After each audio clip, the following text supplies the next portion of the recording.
never heard the word before. Manifest. So you've all heard the word, right? Give it a go. Make visible to other people, to the wider world. Brilliant. Make visible. I spoke on God manifestation at our meeting many years ago, and I talked about what God manifestation meant and whatever, and afterwards a brother came up to me, in all honesty, struggles with his learning, and he said to me, "Thank you for your talk, Darren, it was really helpful. I've just got one question for you." Bearing in mind the title was God Manifestation. I said, "Oh, what's that then?" He says, "What does manifestation mean?" So it can't have been much of a talk. If I was speaking on God manifestation, it's my fault, and he didn't know what manifestation meant at the end of it. And manifest means to show or to reveal. So for example, if I was wearing a jacket, I could go like, I better keep on the microphone, hadn't I? If I was wearing a jacket, I could say, "I have manifest my shirt." I could open the jacket and show it. So if you're on a ship, which we don't use these words anymore, but a ship which is taking cargo from this country to Australia or whatever, the cargo is referred to in shipping terms as the manifest. It's the reality of what it is that they are taking. Now I mention that because the subject God manifestation is a subject which means all about revealing God. All about what it, and it's all connected to glory. Whatever the glory of God is, which is very difficult to define because it's massive, God's glory is revealed in lots of different ways. So here's another challenge for you. Would somebody, or have a think for about 10 seconds to yourselves, what is, for example, the glory of a great white shark? Have a think. I think you've all heard of a great white shark, right? Can you think of anything that is particularly different or whatever that you think sums up the glory of a great white shark? Hands up if you'd like to give me an answer. Give it a go. You okay? Well, try somebody else at the back. Yeah.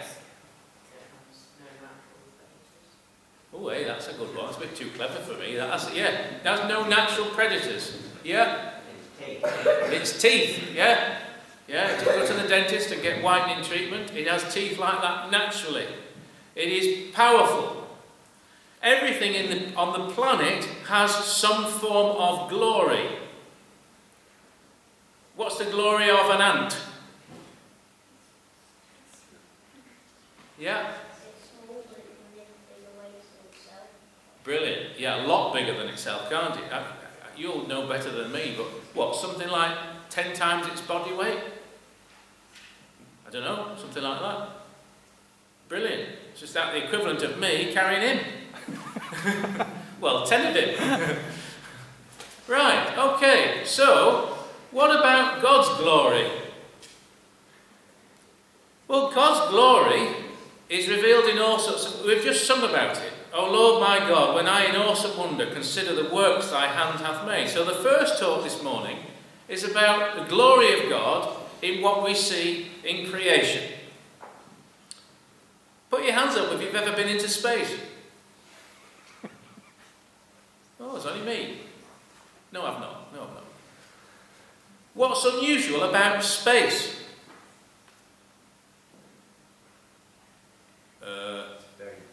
It's big.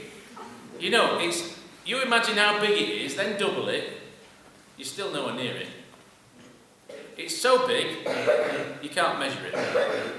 Anything else you can tell me about space? Somebody under 12. Come on, what can you tell me about space? Oh, it's going to be a long one. Yes, thank you. Pardon? No oxygen, there's no what else? There's no nothing. In space, there's nothing. What would happen if you're in space and you've got your spacesuit on and you've got your mask on and you've got your breathing apparatus and you just open it up? I don't know, I think you'd pop, wouldn't you? You just... Because you've got blood pressure you've got blood pressure, whether it's high or low, you've got some pressure, suddenly open up your mask and that pressure will go out. Whoa! Don't you think it rather remarkable that we live on a planet where we have pressure, blood pressure, we live in pressure, air pressure, we live under gravity, you can go under the sea and you get more pressure. I was looking at my watch the other night, I don't really understand it, it says 600 metres. So apparently my watch will still work if I go 2,000 foot or 600 metres underneath the sea. That's really useful to know because the chances are I'll be dead. Because I don't like water, alright? But so, because it's got, I wasn't here to show off, but I've got two knobs on my thing, I've got two buttons. That button there's to change the time, you've all got that, but I bet you haven't got that one, have you? Hey? That one's a helium release valve. Why did I buy a watch with a helium release valve when I'm frightened of water? I don't know, I just did. It's so that apparently it helps it work the pressure and it knows how to work. Now some of you are that bright, you'll be able to tell me afterwards what it all means. I don't know. But don't you find it rather remarkable that you're sitting here, breathing air, sitting on a chair, dead still, well some of you, and yet up there, it's a vacuum. How come you've not been pulled into the vacuum? Because God, in His wisdom, has designed just enough gravity for you and everything else to be on it. So He's created gravity in an environment of a vacuum. That blows my mind. I saw a science, I'm not a scientist. Put your hands up if you're into physics. Well, you've got a brain in a different shape to mine, I tell you. I've never understood physics at all. Alright? I saw something on television about 5 years ago, a bit more than that, and I recorded it, and I pressed keep on the sky button. Unfortunately, somebody stole my television, so I haven't got it. So they've got it now, I presume, but there you go. So I haven't kept it at all. And this was a science program, all about physicists, and I think the man who did the program, I guess he believed in creation, judging by some of the things he said right at the end. And one of the things he says, you imagine you've got a jar, a big glass jar. You do science experiments in this glass jar. And what have you got in the jar but you've got air? And then you plug on it a vacuum cleaner. And you suck all the air out of it. So what have you got in the jar now? Come on, I know you're clever. What's in the jar now? You've just sucked everything out. A vacuum. Right? So what's in the jar now, if it's a vacuum? Nothing. And the scientist, the expert, went on to say, this is the question that every nuclear, astro, or physicist of any sort cannot comprehend. How come, when you have a glass jar in a vacuum, when you know, because you've just taken everything out, that there is nothing in there is nothing in there, until you look.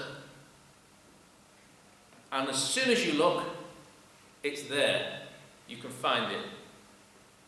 And he said, you might think that is a bizarre question, but that is the mystery of the universe.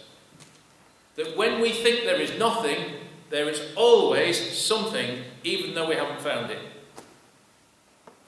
It's like who was the man who split the atom?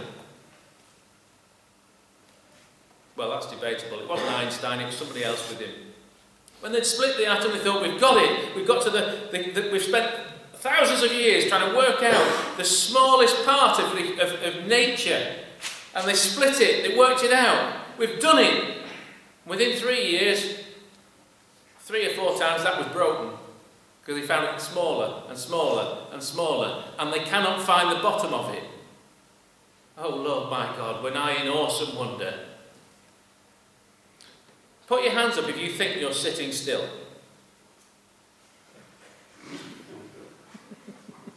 Thank you. There's one of you with some brains. So what are the rest of you doing? Running around the field? Why don't you think you're sitting still?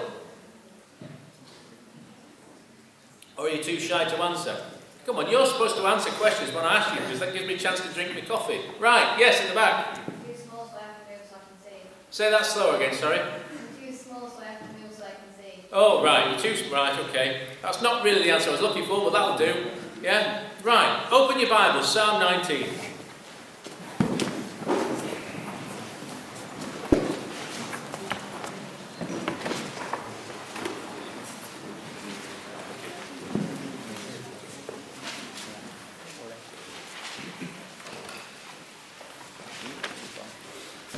So, right, Psalm 19, talking about the glory of God. And the first talk is about creation. Talking about God being manifest, God being revealed. You don't need to go to the top of a mountain and sit and have a conversation with God, face to face, to see Him. Because everywhere you look, whether you acknowledge it or not, you can see God.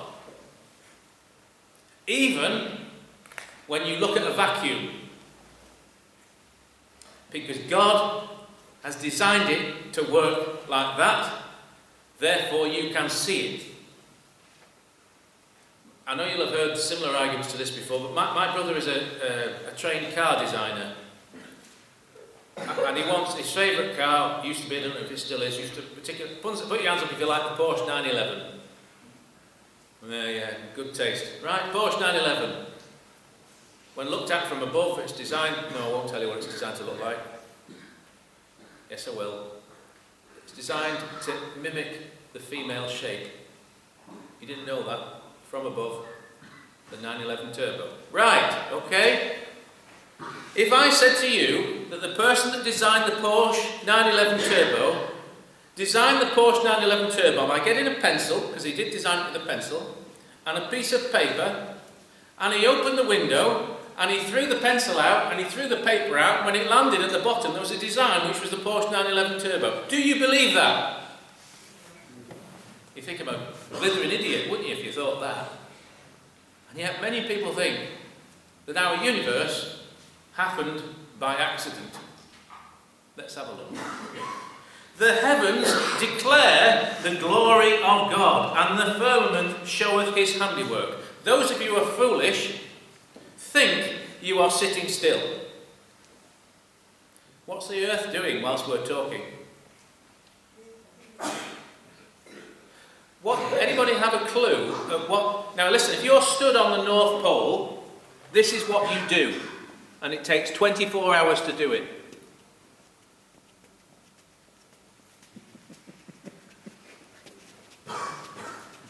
That's what happens if you're on the North Pole. It takes 24 hours. You're travelling very slow.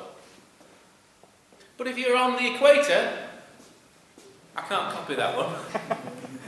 You are travelling at 1,037 miles an hour, spinning.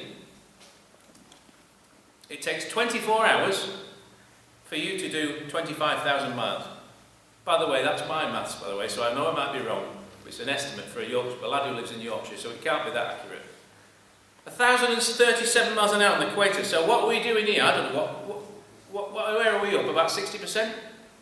I've no idea. Bit more? Come on, there's some bright ones. Have a guess. I don't know. So if we're 60% up from the equator, we're doing about 600 miles an hour. Sorry, 400 miles an hour. So whatever, it doesn't matter the exact figures. So you, whilst you are thinking you're sitting still, you are travelling like that at about 400 odd miles an hour. Which is why, when you're in an aeroplane doing 500 odd miles an hour, when you head west, you go a different amount of distance than when you're heading east. Because if you're heading west, the earth is working with you, so you travel less. But if you're travelling east, the earth is working against you, so the earth is moving towards you as you're flying over it. So you travel further in the same amount of time. How come we don't spin off? How come we don't just... Oh, and by the way, whilst the earth is spinning at its equator at 1,037 miles an hour, it's at 23.4 degrees. Because if it was at 22 degrees, we'd have insufficient seasons on the earth. because we're at an angle and spinning and travelling around, do you know how far does the Earth travel in a year? I know you don't know, that's why I wrote it down. The Earth travels in one lunar year 583 million miles. Oh, by the way, in a vacuum. Are you impressed? I don't mean with me and my stats. Are you impressed with the fact that that's what's happening to you at the moment? You are spinning at 400, 500 miles an hour, and you are travelling around the Earth at 67,000 miles an hour. So you're going like that at 67,000 miles an hour, and at the same time you're going like that at 400 miles an hour, and you've still not fallen off. Just proves that the accident was brilliant, doesn't it? Or do you believe there's a God?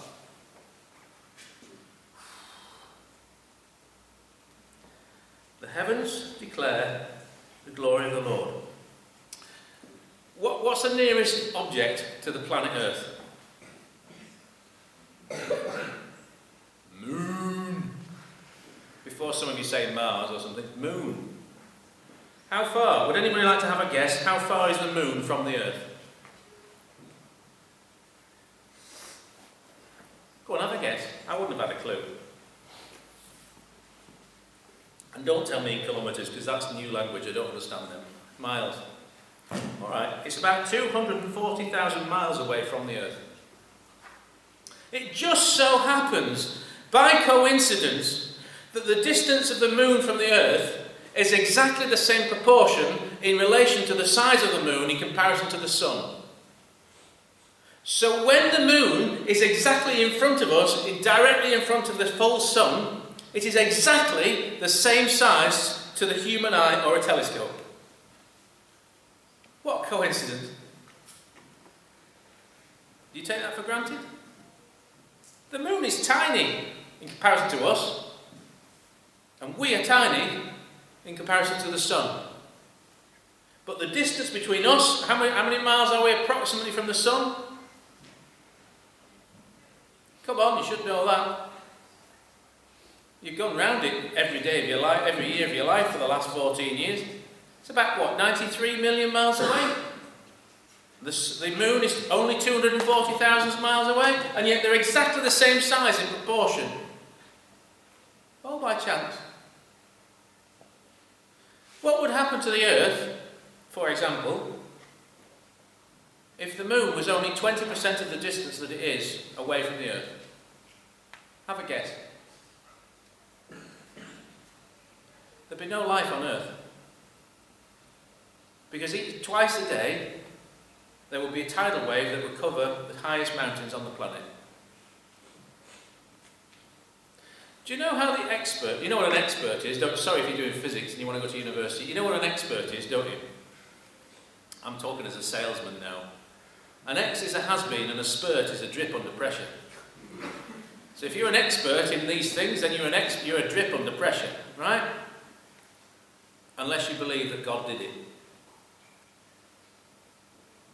If the moon were 20% of the distance it is away from us, 48,000 miles, there would be no life on Earth because the tidal waves would be so big.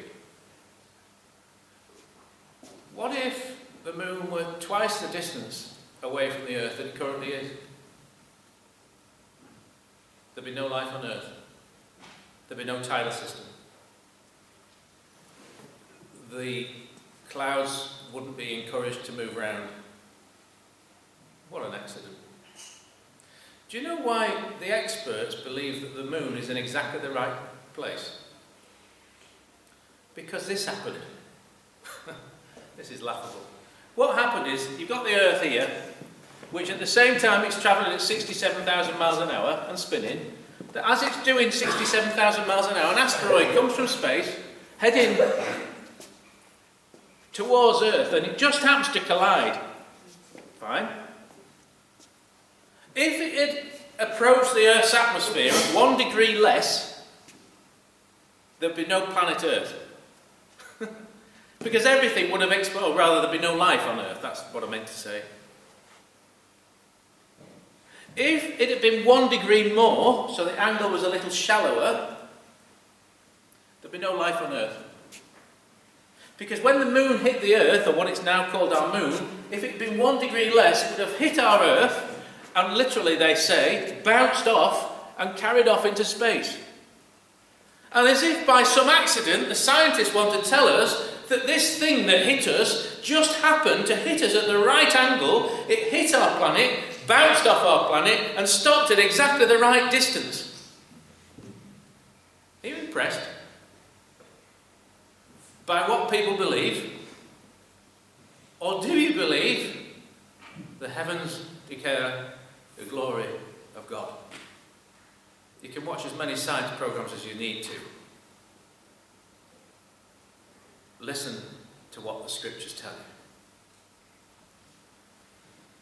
Day unto day, you'll be using some other version, so it'll be a bit easier, I know, but day unto day uttereth speech, and night unto night showeth knowledge. What it's saying there is, every day that goes by, it's shouting at you about the glory of God. That what you look at is proving to you, without any excuse, there is a God, and He did it. Apparently on our earth, with approximately 78% in nitrogen and 20% in oxygen. What would happen if there were 10% oxygen? You won't be listening to a talk from me. You won't be alive. Do you know, I think we take the glory of God for granted. Because all of these things are happening across the world. There are certain parts of the world where it gets down to something like minus 50, minus 60 degrees temperatures. There are other parts of the world. A brother once asked me, would I like to go and speak in Oman? And I've never been, not yet. I said, oh right, well what's it like in Oman? He said, well it's a bit hot. In winter it's about 55 degrees. I said, what? He said, oh yeah. He says, but you won't be feeling hot. I said, why? He says, because you can't go outside. You'll only be in buildings which are air conditioned, so you'll be alright. How come we've got a planet which in certain parts is 50 odd degrees, in other parts is minus 50 odd degrees, and it doesn't sort of collapse? We have an ecosystem that works. And alright, things are struggling in certain ways, but the earth will heal itself. Day unto day uttereth speech, and night unto night showeth knowledge. There is no speech nor language where their voice is not heard. There is nothing on planet Earth, says the psalmist, that does not prove that there is a God and He is in control. Their line is gone out through all the earth, their words to the end of the world. In them hath He set a tabernacle for the sun, which is as a bridegroom coming out of his chamber. He's organised it. He's placed it there. It's working. I listened to a radio program about 10 years ago or so, and there was somebody on from NASA, and he said, NASA have made a discovery. And the interviewer said, well, what's the discovery? He said, well, in our research, we've discovered that there's only one planet we've ever found that needs carbon. Right, okay, well, what do you mean by carbon? Well, carbon comes from the light of the sun. All right, okay. Well, there's only one planet that we've found that needs carbon. And we've calculated that planet Earth has exactly the right amount of carbon hitting it every day in light rays from the sun or from the stars. And the interviewer, being like me, he said, well, what's that mean? He says, if there was listen to this carefully. Our calculation from NASA is, if there was one less star, there would be insufficient carbon for life on Earth. God says He named them. He placed them. Oh Lord my God, were I an awesome wonder. Come with me to Psalm 8.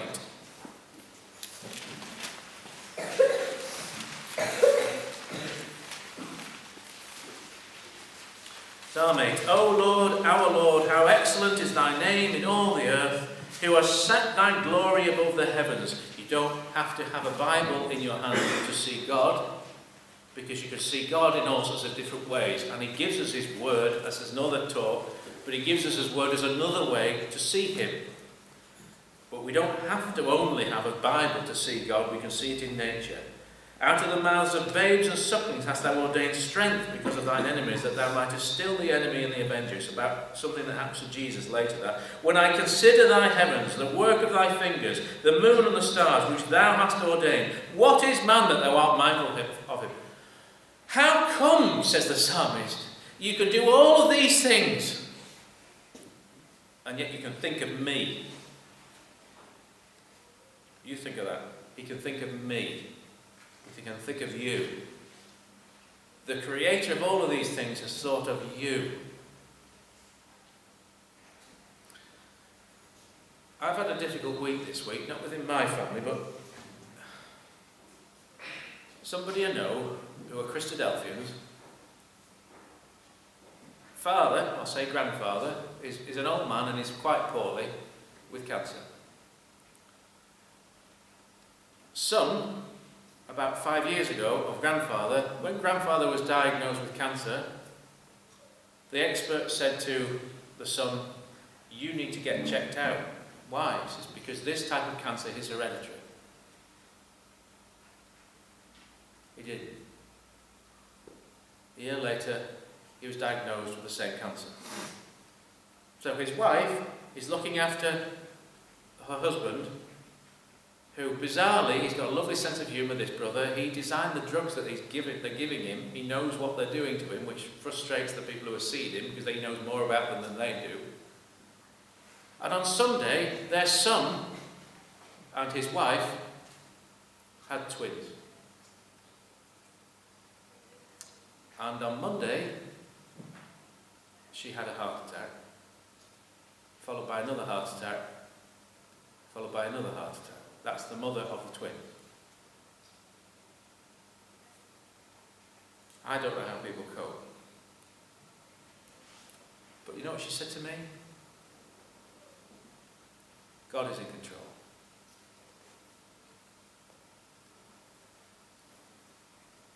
God is with us at all times. Whatever your difficulties are, and I know you've got them, because I had them when I was your age, and I have them now occasionally. Whatever your difficulties and troubles are, your worries or your fears or your whatever, the God that placed the earth in a vacuum to travel at 640,000 miles an hour, or whatever it is around the sun, God is in control. You might not be. I'm not. But he always is. Let's just say a prayer, if you will. Father in heaven, we do indeed worship your glorious name. We consider the works of your hands in the sun and the moon and the stars and the earth that we live in. We see all the things throughout nature. And yet we look at ourselves and we apologise unto you, gracious Father, that we do not always look on your glory, that we think of our needs. But we thank you, Father, that you are indeed our Father, and you know how we are made. You know that we have difficulties. And we thank you for being there for us whenever we turn to you. Lord, we praise your name. We thank you for your glory. Continue to be with us. Amen. Come with me to Isaiah 45.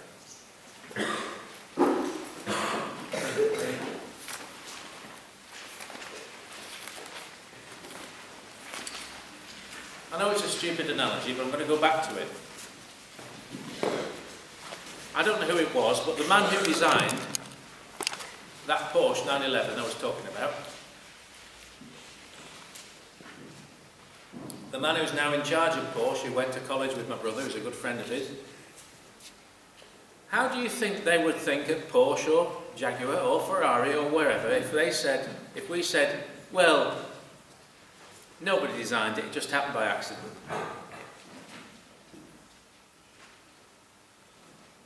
How does the Father think when we who say we are his people take for granted so much of what he's done? And he knows we do. We know we do. I'm sure he forgives us. But he'd like us to think a little bit more about his glory, wouldn't he? He's told us enough times what he's done. Isaiah 45. Verse 5.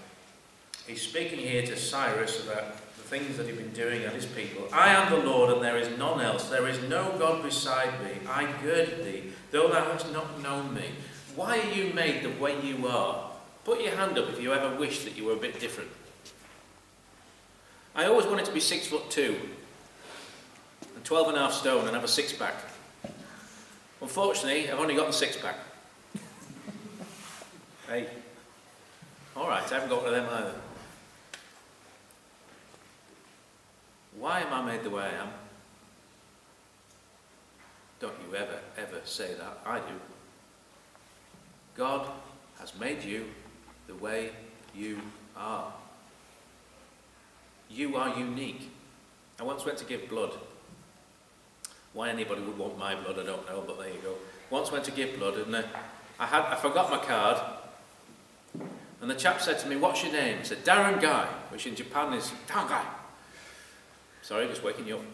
And I said, he says, what's your date of birth? What's your national insurance number? I said, I'm sorry, I don't remember it, which I do now. So what's your date of birth? Now, I know you think I was born in about 1982, but I was actually born in 64. He says, Darren Guy, 2nd of November, 1964. I said, yes. He says, have you ever lived in Bury? I said, no. Have you ever lived in London? I said, no.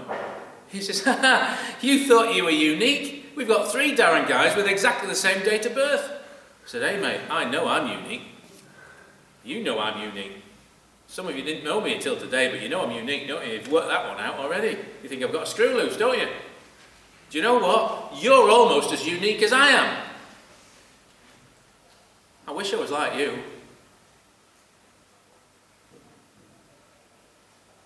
Don't wish you were someone else. There's a couple of girls, I say girls, there were girls at the time that I know, they're my age now. When they were your age, they hated each other because she was tall and slim. Well, they're both slim, but she was tall and she was short. They got to about 30 and they discovered that the one who was tall always wished she was like the other one who was short. The one who was short always wished she was like the other who was tall. I hate being tall. Well, I hate being short. They're both beautiful. They're both unique. And you think you should be more like him or her. Or me. You are you. Let's read on. God says, I am the Lord, there is none else. Verse 6. That they may know from the rising of the sun and from the west that there is none beside me. I am the Lord, there is none else. I went speaking in America a couple of years ago. It was a wonderful experience to meet brothers and sisters from another part of the world. They flew over. It was a small Bible school, and they came from some came from Canada. They came from the southeast of America. They came from the southwest of America, the east of America. They travelled.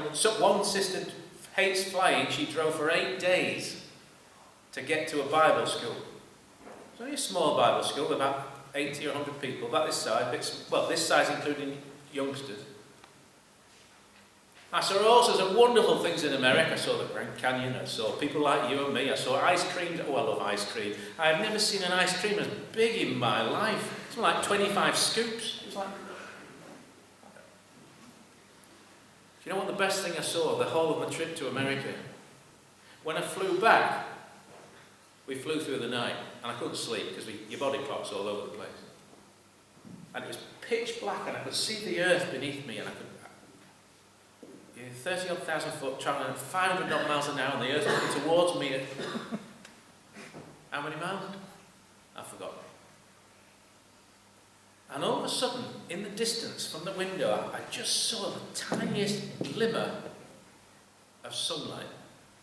Tiniest slither. It was pitch black, and there was this little, I don't know whether you call it corona or not, but this little just haze of the sunlight. You couldn't see the sun. It was in the distance. You could see the curvature of the earth. You could see this little thing. I saw a complete sunrise from there, down below the earth, to there in less than an hour.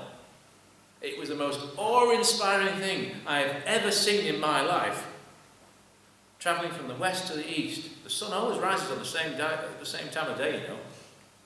It always comes at the same place. God did it, that they may know from the rising of the sun and from the west, when it sets, that's what it's saying, that there is none beside me. I am the Lord, there is none else. I form the light, I create darkness, I make peace and create evil. Verse 9, woe unto him that striveth with his maker. He's talking about everybody in the planet, isn't he? Woe unto him or her that battles with me, because you won't win. Let the potsherd strive with the potsherds of the earth. All of you, God is saying, you get your pot, you get your Ming vase, if you know what one of them is, and you smash it. You're not a beautiful vase, you're just a little piece of pottery, that's all you are. You were formed by somebody else, you were formed by him. He has made you into what he is. And when he's made you, then he just drops you and smashes you, and you're just a little slither. And there's no slither on the planet when you drop a vase that's the same shape or size or beauty as anything else. Every little bit of vase is completely different. That's what ecclesial life's about. That when you piece it together, you get a beautiful vase. Full of odd shapes, but a beautiful vase.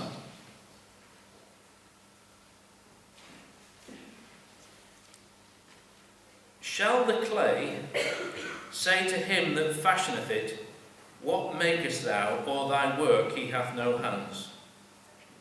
You've no right to say, why have you made me thus? You are what you are, and what you are is glorious. I don't know if anybody's ever spoke to you about that at a youth weekend, but you are beautiful. Some of you more than others, but you are beautiful. You can't, blokes, I'm sorry, you can't all look like me, but that's just something you've got to bear. Girls, you know what I'm talking about, don't you? I once did a similar session to this many years ago. I won't mention any names because it does live near Rugby, but there you go. And one young man, we had a question and answer session towards the end. And one young man, I said, ask any questions, whatever, questions about the weekend. And one lad put his hand up and says, how do I get a girlfriend? I thought, you're brave, lad. You know, I said, well, I'll tell you what, having a wash in the morning might start. And then everyone's laughing. I said, girls, am I telling the truth? And they went, comb your hair. But you're all beautiful. I said, and if you pray, not to give you Miss World, but if you pray to give you the right girl, or the right lad, do you think God will bless you? Maybe he will. Anyway, about 4 months later, I went to a certain ecclesia, and as I'm stood at the back of the meeting, he leaves, and he says, hi Darren, there's a twinkle in his eye, there's this gorgeous young woman walking with him. And I said, oh, hello. And he says, yeah. And I said, who's this? He says, no, you can't. So he knows what I'm like. So he walks out, and she follows him. I said, hello. She said, hello, you know. So I ran out and said, excuse me, come back in here. Who's this? She says, and she said, why? What's significant? I said, I'm not who? God answered my prayer, Darren. Then I married and kids. She was beautiful. And he's beautiful. And together, they're more beautiful. Because God has made them thus. You didn't expect that at the Rugby Youth Weekend, did you? What did you come to Rugby Youth Weekend for? Listen to me? You can do that anywhere else. You come to Rugby Youth Weekend because you want to make friends. You want to learn about the Word of God. But you want to feel as though you're not just a broken piece of pottery. You want to feel part of something. That's why I still go to youth weekends at my tender age. because it's full of wonderful people. Come with me to Romans chapter 1. Last passage. Everything in nature shouts about the glory of God. The universe, space, the vacuum, gravity. Anybody seen the film Gravity? Well, you should. It's basically a film. I don't want to give away the story, not as though it matters, but she's up in space with, what's his name, that other bloke. There's only two characters, and they're up in space, and everything's spinning around, and they're in the vacuum. Isn't it wonderful? And after a little while, you get fed up with it, because you want to get back to Earth, and things aren't working, and I don't want to give the story away. And eventually she gets back to the Earth, and she feels gravity, and you think, oh, isn't it wonderful? You feel gravity, you think how wonderful it is. What God has made for us.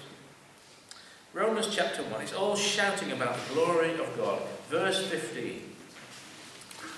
The Apostle Paul says, "So as much as in me is, I am ready to preach the gospel to you that are at Rome also. For I am not ashamed of the gospel of Christ, for it is the power of God unto salvation to everyone that believeth, to the Jew first and also to the Greek, to the Jews and non-Jews. For therein is the righteousness of God revealed from faith to faith, as it is written, the just shall live by faith." You might have heard that statement said before. That comes originally from way back in the book of Habakkuk. And in the book of Habakkuk, the prophecy of Habakkuk, the man was given a prophecy by God. And the message that Habakkuk was given by God was one he didn't comprehend. He thought, well, this is a bit difficult. Habakkuk's given a message by God, and the message is, get out of the city! Because the Chaldeans are coming. And all the religious people who had no faith in what God was really saying, they said, no, God would never do that to us. No, Habakkuk, you're wrong. He says, well, I've been given a vision that I even struggle to believe myself, but we've got to get out of the city. And he says, let him run that readeth it. I've got to get out, for the just shall live by faith. If you really believe what I'm saying, says Habakkuk, you'll run. You'll get out of the city and you'll survive. And that's exactly what happened. People who didn't get out of the city were butchered to death. The people who listened to Habakkuk got out of the city. The Apostle Paul's linking that to this about creation. For the wrath of God is revealed from heaven against all ungodliness and unrighteousness of men who hold the truth in unrighteousness, because that which may be known of God is manifest or revealed in them, for God hath showed it unto them. God has shown everybody his glory. As we live our lives, and as science improves, we don't learn less about God as we know about science, we learn more about God. The talk we heard last night, great, thank you. About water, brilliant, and we take that for granted too. You pick up a cup and you drink it, but you wash with it. It's perfect. We never talk about this. The pH balance of water, it doesn't burn your skin when you wash with it, does it? Just happens to be right. Why didn't God give us acid water so that we'd have to build factories to change it? Because he's a loving God. He created it like that for us, and we take that for granted. You don't if you live in Bangladesh or Africa. You're grateful for all that you can find. Verse 20, for the invisible things of him, the invisible things of God from the creation of the world, are clearly seen. You can even see the vacuum. You know how it works. You can't see it, but you can see it. Everything you look at is shouting about God. From the invisible things of him, from the creation of the world, are clearly seen, being understood by the things that are made, even his eternal power and Godhead, so that they are without excuse. Paul is saying here, none of us have an excuse to not give God glory. Nobody has that excuse. Nobody out there has that excuse. Nobody in here has that excuse. When you see things in life, you don't just put it down to accident. I know some of you will have heard me before on this point, and I'll try not to get emotional. But on the 17th of August 1994, I held James.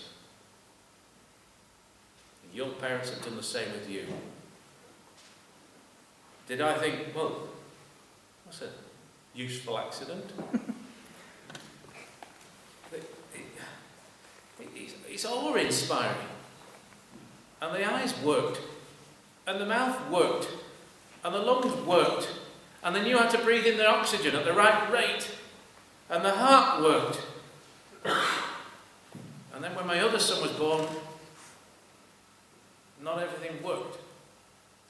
You don't take it for granted then, and then it's corrected and it does work. And you're sitting here breathing and seeing and thinking and reading. It shouts, you shout about the glory of God. And those out there have no excuse, because that when they knew God, they glorified him not as God, neither were thankful, but became vain in their imaginations, and their foolish heart was darkened. Professing themselves to be wise, they became fools, like the professor that I mentioned last night, who said, did I say? I can't remember, I think I did, about the eyes. Did I mention the eyes last night? Yeah, I'm getting old, I forget what I've said. He thinks he's that wise, he's a lovely man, yeah. But he thinks that every creature on the whole planet had the evolution of the eye at exactly the same time. He thinks he's wise. You know better than that. You know that they were all created at the same time. Wherefore God also gave them over to uncleanness through the lust of their own hearts, to dishonour their own bodies between themselves, who changed the truth of God into a lie, and worshipped and served the creature more than the Creator, who is blessed forever. So you might pick up a newspaper or switch on the television, and you'll see images of people who are supposed to be beautiful and stunning, and they are worshipped for their beauty. And no mention is made about how God made them. You are more beautiful than them, because you know that God made you. I think we'll end there. I might just sum up that talk. There is no excuse for knowing that God created the heavens and the earth. There is no excuse for appreciating what God has done for you. Appreciate his glory, because that's only a small bit of what he's given us to show us how wonderful he is.